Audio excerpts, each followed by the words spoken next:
أعوذ بالله من الشيطان الرجيم. بسم الله الرحمن الرحيم. يا أيها الناس اتقوا ربكم الذي خلقكم من نفس واحدة وخلق منها زوجها وبث منهما رجالا كثيرا ونساء، واتقوا الله الذي تساءلون به والأرحام إن الله كان عليكم رقيبا. وآتوا اليتامى أموالهم ولا تتبدلوا الخبيث بالطيب ولا تأكلوا أموالهم إلى أموالكم إنه كان حوبا كبيرا. وإن خفتم ألا تقسطوا في اليتامى فانكحوا ما طاب لكم من النساء مثنى وثلاث ورباع، فإن خفتم ألا تعدلوا فواحدة أو ما ملكت أيمانكم ذلك أدنى ألا تعولوا. وآتوا النساء صدقاتهن نحلة، فإن طبن لكم عن شيء منه نفسا فكلوه هنيئا مريئا. ولا تؤتوا السفهاء أموالكم التي جعل الله لكم قياما وارزقوهم فيها واكسوهم وقولوا لهم قولا معروفا. وابتلوا اليتامى حتى إذا بلغوا النكاح، فإن آنستم منهم رشدا فادفعوا إليهم أموالهم ولا تأكلوها إسرافا وبدارا أن يكبروا. ومن كان غنيا فليستعفف ومن كان فقيرا فليأكل بالمعروف. فإذا دفعتم إليهم أموالهم فأشهدوا عليهم وكفى بالله حسيبا. للرجال نصيب مما ترك الوالدان والأقربون، وللنساء نصيب مما ترك الوالدان والأقربون مما قل منه أو كثر نصيبا مفروضا. وإذا حضر القسمة أولو القربى واليتامى والمساكين فارزقوهم منه وقولوا لهم قولا معروفا.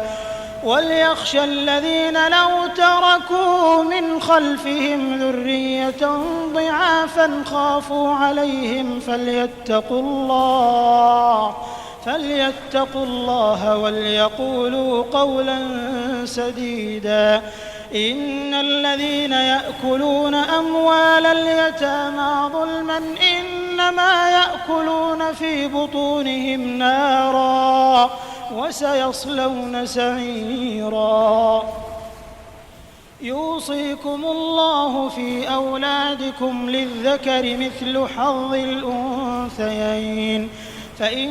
كن نساء فوق 2 فلهن ثلثا ما ترك، وإن كانت واحدة فلها النصف، ولأبويه لكل واحد منهما السدس مما ترك إن كان له ولد، فإن لم يكن له ولد وورثه أبواه فلأمه الثلث، فإن كان له إخوة فلأمه السدس من بعد وصية يوصي بها أو دين. آباؤكم وأبناؤكم لا تدرون أيهم أقرب لكم نفعا فريضة من الله إن الله كان عليما حكيما. ولكم نصف ما ترك أزواجكم إن لم يكن لهن ولد، فإن كان لهن ولد فلكم الربع مما تركن من بعد وصية يوصين بها أو دين ولهن الربع مما تركتم إن لم يكن لكم ولد فإن كان لكم ولد فلهن الثمن مما تركتم من بعد وصية توصون بها أو دين وإن كان رجل يورث كلالة أو امرأة وله أخ أو أخت فلكل واحد منهما السدس فإن كانوا أكثر من ذلك فهم شركاء في الثلث من بعد وصية يوصى بها أو دين غير مضار وصية من الله والله عليم حليم تلك حدود الله ومن يطع الله ورسوله يدخله جنات تجري من تحتها الأنهار خالدين فيها وذلك الفوز العظيم ومن يعص الله ورسوله ويتعد حدوده يدخله نارا خالدا فيها وله عذاب مهين واللاتي يأتين الفاحشة من نسائكم فاستشهدوا عليهن 4 منكم فإن شهدوا فأمسكوهن في البيوت حتى يتوفاهن الموت أو يجعل الله لهن سبيلا واللذان يأتيانها منكم فآذوهما فإن تابا وأصلحا فأعرضوا عنهما إن الله كان توابا رحيما إنما التوبة على الله للذين يعملون السوء بجهالة ثم يتوبون من قريب فأولئك يتوب الله عليهم وكان الله عليما حكيما وليست التوبة للذين يعملون السيئات حتى إذا حضر أحدهم الموت قال إني تبت الآن ولا الذين يموتون وهم كفار أولئك أعتدنا لهم عذابا أليما يا أيها الذين آمنوا لا يحل لكم أن ترثوا النساء كرها ولا تعضلوهن لتذهبوا ببعض ما آتيتموهن إلا أن يأتين بفاحشة مبينة وعاشروهن بالمعروف فإن كرهتموهن فعسى أن تكرهوا شيئا ويجعل الله فيه خيرا كثيرا وإن أردتم استبدال زوج مكان زوج وآتيتم إحداهن قنطارا فلا تأخذوا منه شيئا أتأخذونه بهتانا وإثما مبينا وكيف تأخذونه وقد أفضى بعضكم إلى بعض وأخذن منكم ميثاقا غليظا ولا تنكحوا ما نكح آباؤكم من النساء إلا ما قد سلف إنه كان فاحشة ومقتا وساء سبيلا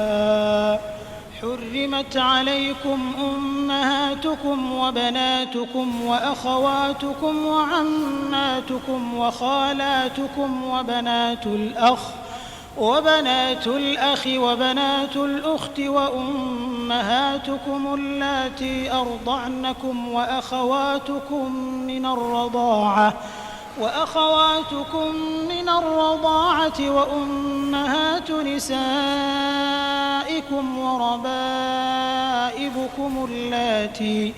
وربائبكم اللاتي في حجوركم من نسائكم اللاتي دخلتم بهن، فإن لم تكونوا دخلتم بهن فلا جناح عليكم، وحلائل أبنائكم الذين من أصلابكم، وأن تجمعوا بين الأختين إلا ما قد سلف، إن الله كان غفورا رحيما. والمحصنات من النساء إلا ما ملكت أيمانكم كتاب الله عليكم، وأحل لكم ما وراء ذلكم أن تبتغوا بأموالكم محصنين غير مسافحين، فما استمتعتم به منهن فآتوهن أجورهن فريضة، ولا جناح عليكم فيما تراضيتم به من بعد الفريضة، إن الله كان عليما حكيما. ومن لم يستطع منكم طولا أن ينكح المحصنات المؤمنات فمما ملكت أيمانكم من فتياتكم المؤمنات، والله أعلم بإيمانكم بعضكم من بعض، فانكحوهن بإذن أهلهن وآتوهن أجورهن بالمعروف محصنات غير مسافحات ولا متخذات أخدان، فإذا أحصن فإن أتين بفاحشة فعليهن نصف ما على المحصنات من العذاب، ذلك لمن خشي العنة منكم، وأن تصبروا خير لكم، والله غفور رحيم. يريد الله ليبين لكم ويهديكم سنن الذين من قبلكم ويتوب عليكم، والله عليم حكيم. والله يريد أن يتوب عليكم ويريد الذين يتبعون الشهوات أن تميلوا ميلا عظيما. يريد الله أن يخفف عنكم وخلق الإنسان ضعيفا. يا أيها الذين آمنوا لا تأكلوا أموالكم بينكم بالباطل إلا أن تكون تجارة عن تراض منكم، ولا تقتلوا أنفسكم إن الله كان بكم رحيما. ومن يفعل ذلك عدوانا وظلما فسوف نصليه نارا، وكان ذلك على الله يسيرا. إن تجتنبوا كبائر ما تنهون عنه نكفر عنكم سيئاتكم وندخلكم مدخلا كريما. ولا تتمنوا ما فضل الله به بعضكم على بعض، للرجال نصيب مما اكتسبوا وللنساء نصيب مما اكتسبن، واسألوا الله من فضله إن الله كان بكل شيء عليما. ولكل جعلنا موالي مما ترك الوالدان والأقربون والذين عقدت أيمانكم فآتوهم نصيبهم إن الله كان على كل شيء شهيدا. الرجال قوامون على النساء بما فضل الله بعضهم على بعض وبما أنفقوا من أموالهم، فالصالحات قانتات حافظات للغيب بما حفظ الله، واللاتي تخافون نشوزهن فعظوهن واهجروهن في المضاجع واضربوهن، فإن أطعنكم فلا تبغوا عليهن سبيلا إن الله كان عليا كبيرا. وإن خفتم شقاق بينهما فابعثوا حكما من أهله وحكما من أهلها إن يريدا إصلاحا يوفق الله بينهما إن الله كان عليما خبيرا. واعبدوا الله ولا تشركوا به شيئا وبالوالدين إحسانا وبذي القربى واليتامى والمساكين والجار ذي القربى والجار الجنب والصاحب بالجنب وابن السبيل وما ملكت أيمانكم إن الله لا يحب من كان مختالا فخورا. الذين يبخلون ويأمرون الناس بالبخل ويكتمون ما آتاهم الله من فضله وأعتدنا للكافرين عذابا مهينا. والذين ينفقون أموالهم رئاء الناس ولا يؤمنون بالله ولا باليوم الآخر ومن يكن الشيطان له قرينا فساء قرينا. وماذا عليهم لو آمنوا بالله واليوم الآخر وأنفقوا مما رزقهم الله وكان الله بهم عليما. إن الله لا يظلم مثقال ذرة وإن تك حسنة يضاعفها ويؤت من لدنه أجرا عظيما. فكيف إذا جئنا من كل أمة بشهيد وجئنا بك على هؤلاء شهيدا يومئذ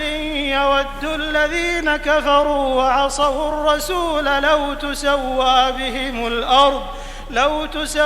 بهم الأرض ولا يكتمون الله حديثا. يا أيها الذين آمنوا لا تقربوا الصلاة وأنتم سكارى حتى تعلموا ما تقولون ولا جنبا إلا عابري سبيل حتى تغتسلوا وإن كنتم مرضى أو على سفر أو جاء أحد منكم من الغائط أو لامستم النساء فلم تجدوا ماء فتيمموا صعيدا طيبا فامسحوا بوجوهكم وأيديكم إن الله كان عفوا غفورا. ألم تر إلى الذين أوتوا نصيبا من الكتاب يشترون الضلالة ويريدون أن تضلوا السبيل والله أعلم بأعدائكم وكفى بالله وليا وكفى بالله نصيرا. من الذين هادوا يحرفون الكلم عن مواضعه ويقولون سمعنا وعصينا واسمع غير مسمع وراعنا ليا بألسنتهم وطعنا في الدين ولو أنهم قالوا سمعنا وأطعنا واسمع وانظرنا لكان خيرا لهم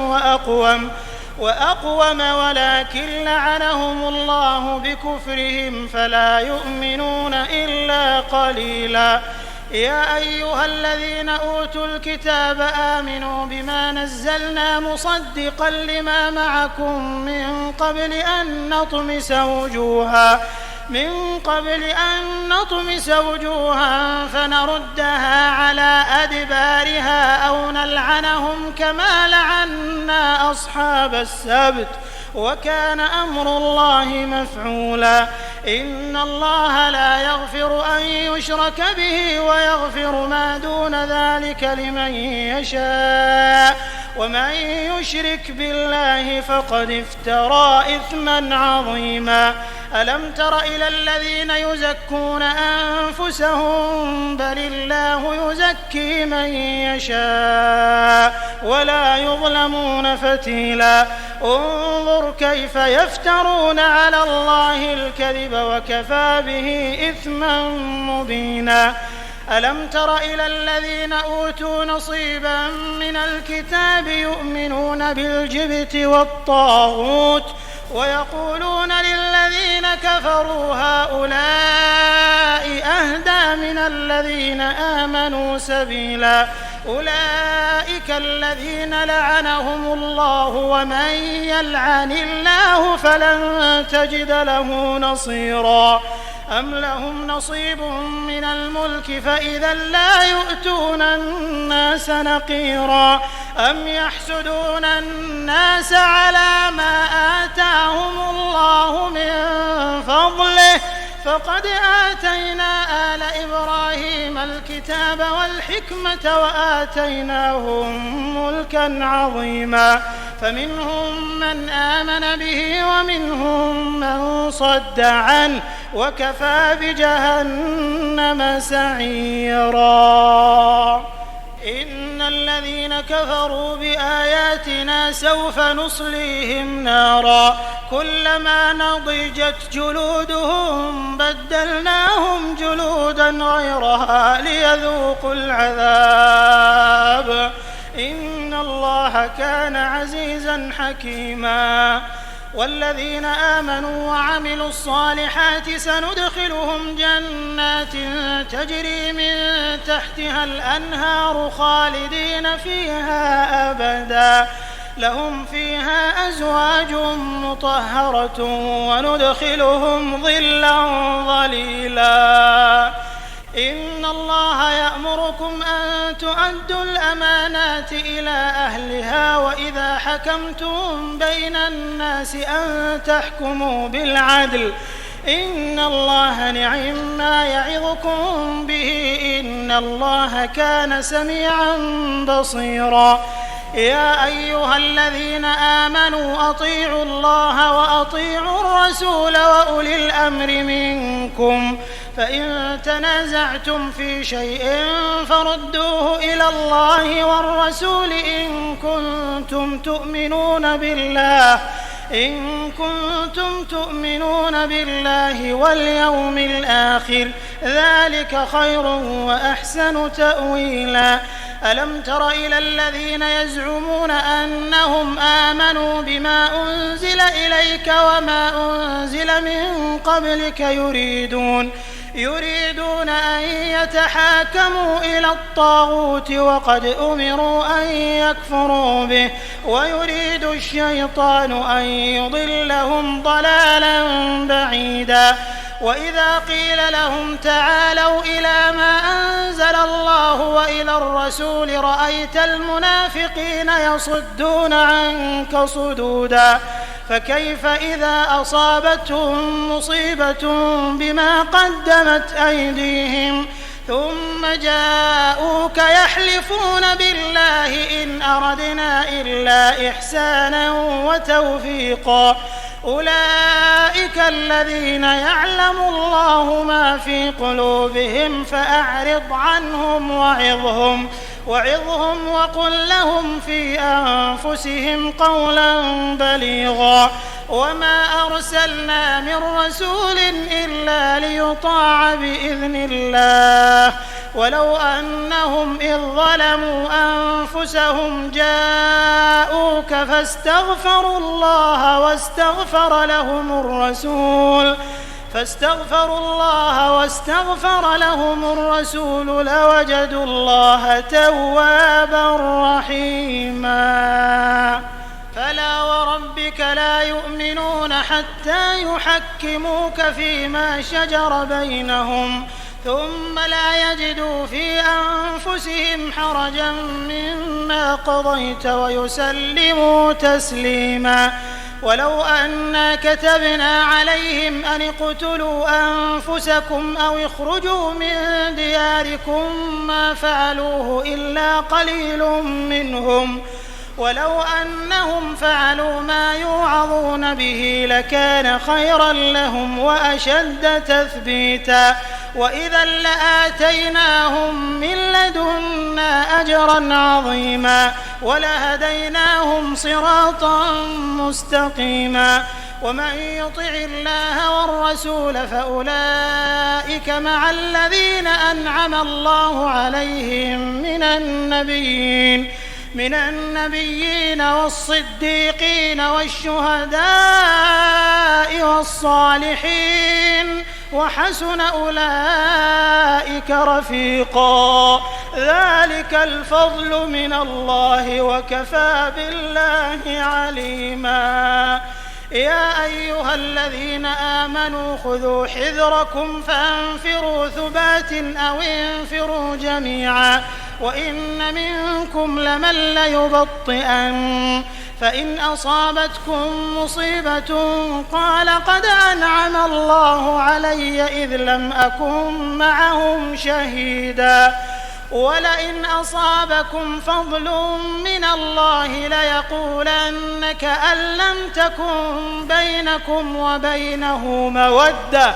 يا ليتني كنت معهم فأفوز فوزا عظيما فليقاتل في سبيل الله الذين يشرون الحياة الدنيا بالآخرة ومن يقاتل في سبيل الله فيقتل أو يغلب فسوف نؤتيه أجرا عظيما وما لكم لا تقاتلون في سبيل الله والمستضعفين من الرجال والنساء والولدان الذين يقولون ربنا أخرجنا من هذه القرية الظالم أهلها واجعل لنا من لدنك وليا واجعل لنا من لدنك نصيرا الذين آمنوا يقاتلون في سبيل الله والذين كفروا يقاتلون في سبيل الطاغوت فقاتلوا أولياء الشيطان إن كيد الشيطان كان ضعيفا ألم تر إلى الذين قيل لهم كفوا أيديكم وأقيموا الصلاة وآتوا الزكاة فلما كتب عليهم القتال إذا فريق منهم يخشون الناس كخشية الله أو أشد خشية وقالوا ربنا لم كتبت علينا القتال لولا أخرتنا إلى أجل قريب قل متاع الدنيا قليل والآخرة خير لمن اتقى ولا تظلمون فتيلا أينما تكونوا يدرككم الموت ولو كنتم في بروج مشيدة وإن تصبهم حسنة يقولوا هذه من عند الله وإن تصبهم سيئة يقولوا هذه من عندك قل كل من عند الله فما لهؤلاء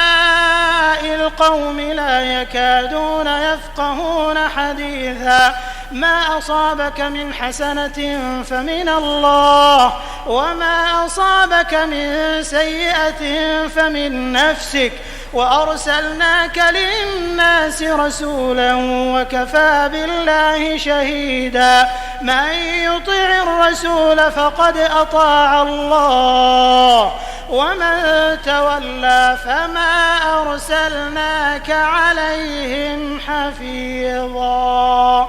ويقولون طاعة فإذا برزوا من عندك بيت طائفة منهم غير الذي تقول والله يكتب ما يبيتون فأعرض عنهم وتوكل على الله وكفى بالله وكيلا أفلا يتدبرون القرآن ولو كان من عند غير الله لوجدوا فيه اختلافا كثيرا وإذا جاءهم أمر من الأمن أو الخوف أذاعوا به ولو ردوه إلى الرسول وإلى أولي الأمر منهم لعلمه الذين يستنبطونه منهم ولولا فضل الله عليكم ورحمته لاتبعتم الشيطان إلا قليلا فقاتل في سبيل الله لا تكلف إلا نفسك وحرض المؤمنين عسى الله أن يكف بأس الذين كفروا والله أشد بأسا وأشد تنكيلا من يشفع شفاعة حسنة يكن له نصيب منها ومن يشفع شفاعة سيئة يكن له كفل منها وكان الله على كل شيء مقيتا وإذا حييتم بتحية فحيوا بأحسن منها أو ردوها إن الله كان على كل شيء حسيبا الله لا إله إلا هو ليجمعنكم إلى يوم القيامة لا ريب فيه ومن أصدق من الله حديثا فما لكم في المنافقين فئتين والله أركسهم بما كسبوا أتريدون أن تهدوا من أضل الله ومن يضلل الله فلن تجد له سبيلا ودوا لو تكفرون كما كفروا فتكونون سواء فلا تتخذوا منهم أولياء حتى يهاجروا في سبيل الله فإن تولوا فخذوهم واقتلوهم حيث وجدتموهم ولا تتخذوا منهم وليا ولا نصيرا إلا الذين يصلون إلى قوم بينكم وبينهم ميثاق أو جاءوكم حصرت صدورهم أن يقاتلوكم أو يقاتلوا قومهم ولو شاء الله لسلطهم عليكم فلقاتلوكم فإن اعتزلوكم فلم يقاتلوكم وألقوا إليكم السلم فما جعل الله لكم عليهم سبيلا ستجدون آخرين يريدون أن يأمنوكم ويأمنوا قومهم كلما ردوا إلى الفتنة أركسوا فيها فإن لم يعتزلوكم ويلقوا إليكم السلم ويكفوا أيديهم فخذوهم واقتلوهم حيث ثقفتموهم وأولئكم جعلنا لكم عليهم سلطانا مبينا وما كان لمؤمن أن يقتل مؤمنا إلا خطأ ومن قتل مؤمنا خطأ فتحرير رقبة مؤمنة ودية مسلمة إلى أهله إلا أن يصدقوا فإن كان من قوم عدو لكم وهو مؤمن فتحرير رقبة مؤمنة وإن كان من قوم بينكم وبينهم ميثاق فدية مسلمة إلى أهله وتحرير رقبة مؤمنة فمن لم يجد فصيام شهرين متتابعين توبة من الله وكان الله عليما حكيما ومن يقتل مؤمنا متعمدا فجزاؤه جهنم خالدا فيها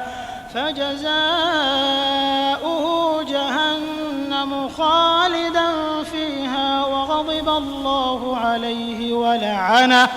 ولعنه وأعد له عذابا عظيما يا أيها الذين آمنوا إذا ضربتم في سبيل الله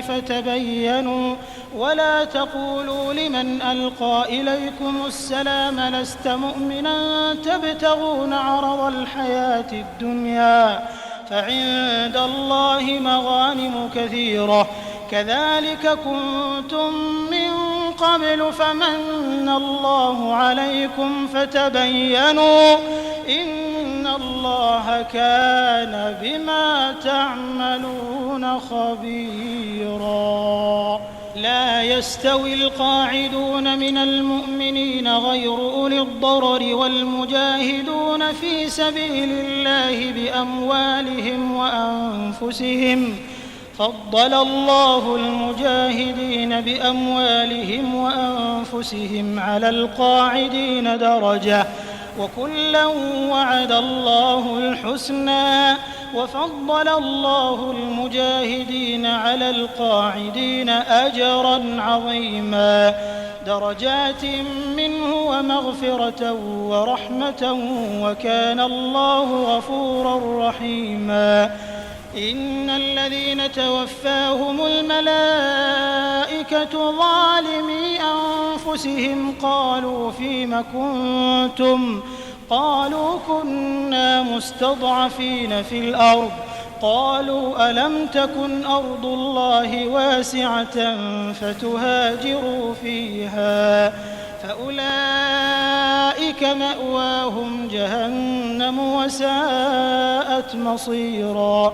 إلا المستضعفين من الرجال والنساء والولدان لا يستطيعون حيلة ولا يهتدون سبيلا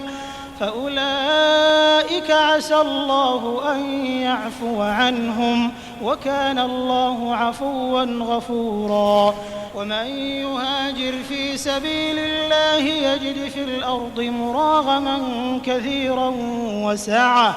ومن يخرج من بيته مهاجرا إلى الله ورسوله ثم يدركه الموت فقد وقع أجره على الله وكان الله غفورا رحيما. وإذا ضربتم في الأرض فليس عليكم جناح أن تقصروا من الصلاة إن خفتم أن يفتنكم الذين كفروا إن الكافرين كانوا لكم عدوا مبينا. وإذا كنت فيهم فأقمت لهم الصلاة فلتقم طائفة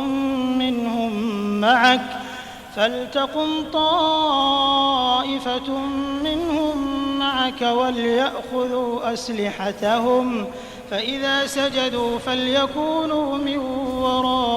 ورائكم ولتأت طائفة أخرى لم يصلوا فليصلوا معك وليأخذوا حذرهم وأسلحتهم ود الذين كفروا لو تغفلون عن أسلحتكم وأمتعتكم فيميلون عليكم ميلة واحدة ولا جناح عليكم إن كان بكم أذى من مطر أو كنتم مرضى أن تضعوا أسلحتكم وخذوا حذركم إن الله أعد للكافرين عذابا مهينا. فإذا قضيتم الصلاة فاذكروا الله قياما وقعودا وعلى جنوبكم فإذا اطمأننتم فأقيموا الصلاة إن الصلاة كانت على المؤمنين كتابا موقوتا. ولا تهنوا في ابتغاء القوم إن تكونوا تألمون فإنهم يألمون كما تألمون وترجون من الله ما لا يرجون وكان الله عليما حكيما. إنا أنزلنا إليك الكتاب بالحق لتحكم بين الناس بما أراك الله ولا تكن للخائنين خصيما واستغفر الله إن الله كان غفورا رحيما ولا تجادل عن الذين يختانون أنفسهم إن الله لا يحب من كان خوانا أثيما يستخفون من الناس ولا يستخفون من الله وهو معهم إذ يبيتون ما لا يرضى من القول وكان الله بما يعملون محيطا ها أنتم هؤلاء جادلتم عنهم في الحياة الدنيا فمن يجادل الله عنهم يوم القيامة أم من يكون عليهم وكيلا ومن يعمل سوءا أو يظلم نفسه ثم يستغفر الله يجد الله غفورا رحيما ومن يكسب إثما فإنما يكسبه على نفسه وكان الله عليما حكيما ومن يكسب خطيئة أو إثما ثم يرم به بريئا فقد احتمل بهتانا وإثما مبينا ولولا فضل الله عليك ورحمته لهم طائفة منهم أن يضلوك وما يضلون إلا أنفسهم وما يضرونك من شيء وأنزل الله عليك الكتاب والحكمة وعلمك ما لم تكن تعلم وكان فضل الله عليك عظيما لا خير في كثير من نجواهم إلا من أمر بصدقة أو معروف أو إصلاح بين الناس ومن يفعل ذلك ابتغاء مرضات الله فسوف نؤتيه أجرا عظيما ومن يشاقق الرسول من بعد ما تبين له الهدى ويتبع غير سبيل المؤمنين نوله ما تولى ونصله جهنم وساءت مصيرا إن الله لا يغفر أن يشرك به ويغفر ما دون ذلك لمن يشاء ومن يشرك بالله فقد ضل ضلالا بعيدا إن يدعون من دونه إلا إناثا وإن يدعون إلا شيطانا مريدا لعنه الله وقال لأتخذن من عبادك نصيبا مفروضا ولأضلنهم ولأمنينهم ولآمرنهم فليبتكن آذان الأنعام ولآمرنهم فليغيرن خلق الله ومن يتخذ الشيطان وليا من دون الله فقد خسر خسرانا مبينا يعدهم ويمنيهم وما يعدهم الشيطان إلا غرورا أولئك مأواهم جهنم ولا يجدون عنها محيصا والذين آمنوا وعملوا الصالحات سندخلهم جنات تجري من تحتها الأنهار خالدين فيها أبدا وعد الله حقا ومن أصدق من الله قيلا ليس بأمانيكم ولا أماني أهل الكتاب من يعمل سوءا يجز به ولا يجد له من دون الله وليا ولا نصيرا ومن يعمل من الصالحات من ذكر أو أنثى وهو مؤمن فأولئك يدخلون الجنة ولا يظلمون نقيرا. ومن أحسن دينا ممن أسلم وجهه لله وهو محسن واتبع ملة إبراهيم حنيفا واتخذ الله إبراهيم خليلا. ولله ما في السماوات وما في الأرض وكان الله بكل شيء محيطا. ويستفتونك في النساء قل الله يفتيكم فيهن وما يتلى عليكم في الكتاب في يتامى النساء اللاتي لا تؤتونهن ما كتب لهن وترغبون أن تنكحوهن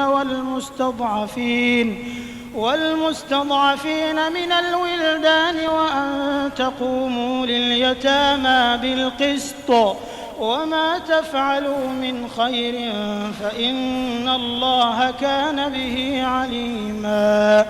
وإن امرأة خافت من بعلها نشوزا أو إعراضا فلا جناح عليهما أن يصلحا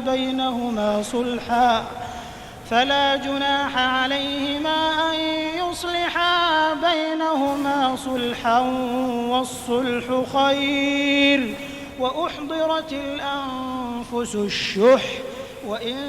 تحسنوا وتتقوا فإن الله كان بما تعملون خبيرا. ولن تستطيعوا أن تعدلوا بين النساء ولو حرصتم فلا تميلوا كل الميل فتذروها كالمعلقة. وإن تصلحوا وتتقوا فإن الله كان غفورا رحيما. وإن يتفرقا يغن الله كلا من سعته وكان الله واسعا حكيما. ولله ما في السماوات وما في الأرض ولقد وصينا الذين أوتوا الكتاب من قبلكم وإياكم أن اتقوا الله. وإن تكفروا فإن لله ما في السماوات وما في الأرض وكان الله غنيا حميدا. ولله ما في السماوات وما في الأرض وكفى بالله وكيلا. إن يشأ يذهبكم أيها الناس ويأت بآخرين وكان الله على ذلك قديرا. من كان يريد ثواب الدنيا فعند الله ثواب الدنيا والآخرة وكان الله سميعا بصيرا. يا أيها الذين آمنوا كونوا قوامين بالقسط شهداء لله ولو على أنفسكم أو الوالدين والأقربين. إن يكن غنيا أو فقيرا فالله أولى بهما فلا تتبعوا الهوى أن تعدلوا. وإن تلووا أو تعرضوا فإن الله كان بما تعملون خبيرا. يا أيها الذين آمنوا بالله ورسوله والكتاب الذي نزل على رسوله والكتاب الذي أنزل من قبل. ومن يكفر بالله وملائكته وكتبه ورسله واليوم الآخر فقد ضل ضلالا بعيدا. إن الذين آمنوا ثم كفروا ثم آمنوا ثم كفروا ثم ازدادوا كفرا لم يكن الله ليغفر لهم ولا ليهديهم سبيلا. بشر المنافقين بأن لهم عذابا أليما الذين يتخذون الكافرين أولياء من دون المؤمنين أيبتغون عندهم العزة فإن العزة لله جميعا وقد نزل عليكم في الكتاب أن إذا سمعتم آيات الله يكفر بها ويستهزأ بها فلا تقعدوا معهم حتى يخوضوا في حديث غيره إنكم إذا مثلهم إن الله جامع المنافقين والكافرين في جهنم جميعا الذين يتربصون بكم فإن كان لكم فتح من الله قالوا ألم نكن معكم وإن كان للكافرين نصيب قالوا ألم نستحوذ عليكم ونمنعكم من المؤمنين فالله يحكم بينكم يوم القيامة ولن يجعل الله للكافرين على المؤمنين سبيلا إن المنافقين يخادعون الله وهو خادعهم وإذا قاموا إلى الصلاة قاموا كسالى يراءون الناس ولا يذكرون الله إلا قليلا مذبذبين بين ذلك لا إله هؤلاء ولا إله هؤلاء ومن يضلل الله فلن تجد له سبيلا يا أيها الذين آمنوا لا تتخذوا الكافرين أولياء من دون المؤمنين أتريدون أن تجعلوا لله عليكم سلطانا مبينا إن المنافقين في الدرك الأسفل من النار ولن تجد لهم نصيرا إلا الذين تابوا وأصلحوا واعتصموا بالله وأخلصوا دينهم لله فأولئك مع المؤمنين وسوف يؤتي الله المؤمنين أجرا عظيما ما يفعل الله بعذابكم إن شكرتم وآمنتم وكان الله شاكرا عليما لا يحب الله الجهر بالسوء من القول إلا من ظلم وكان الله سميعا عليما إن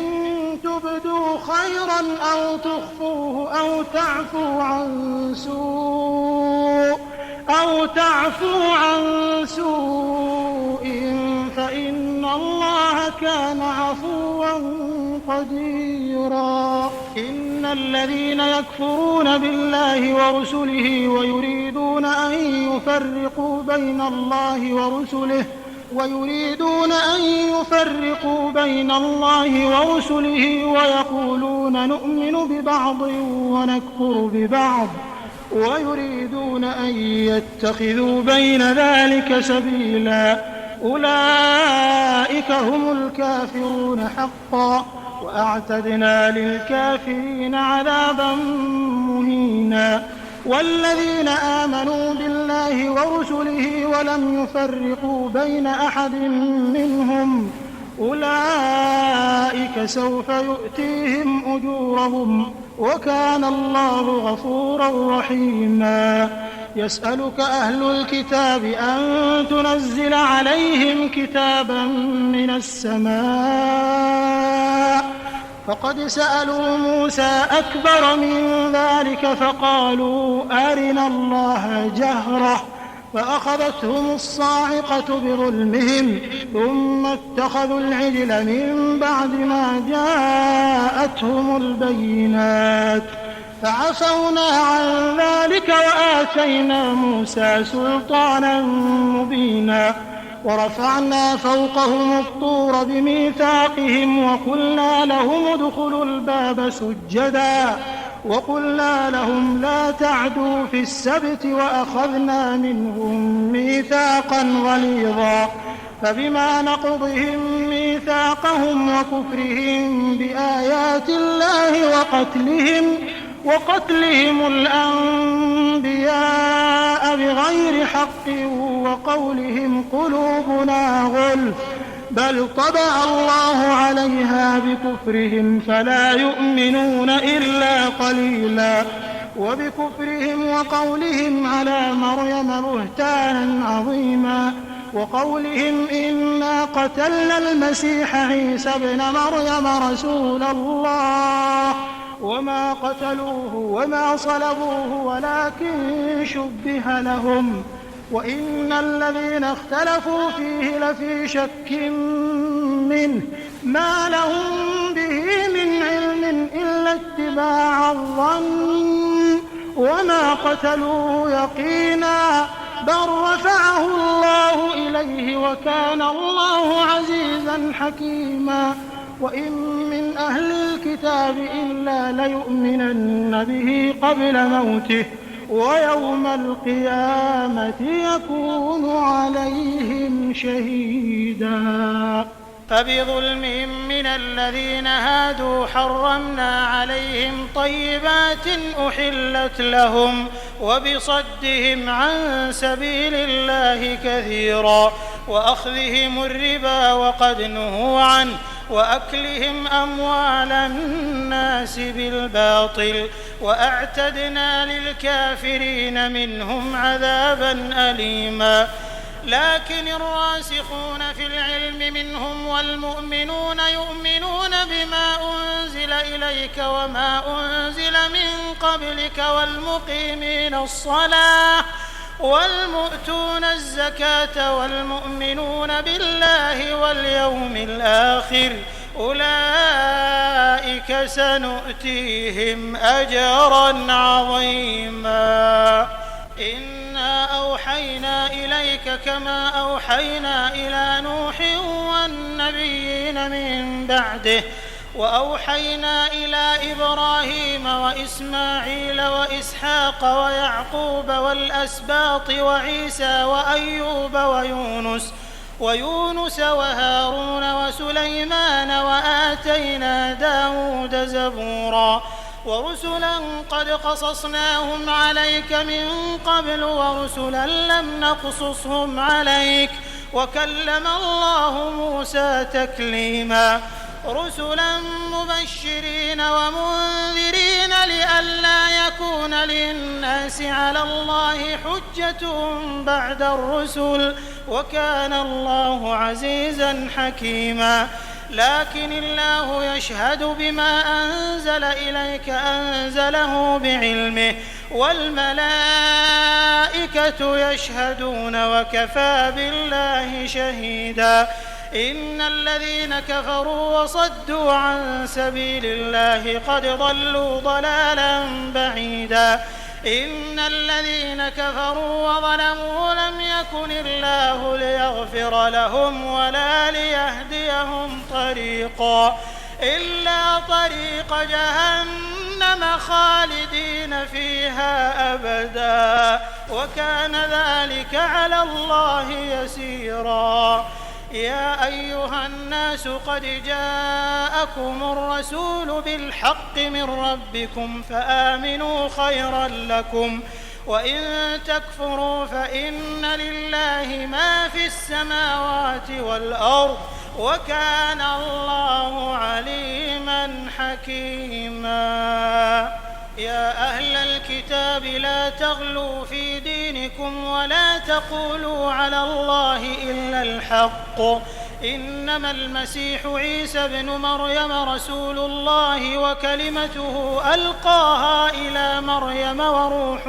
منه فآمنوا بالله ورسله ولا تقولوا ثلاثة انتهوا خيرا لكم إنما الله إله واحد سبحانه أن يكون له ولد له ما في السماوات وما في الأرض وكفى بالله وكيلا لن يستنكف المسيح أن يكون عبدا لله ولا الملائكة المقربون ومن يستنكف عن عبادته ويستكبر فسيحشرهم إليه جميعا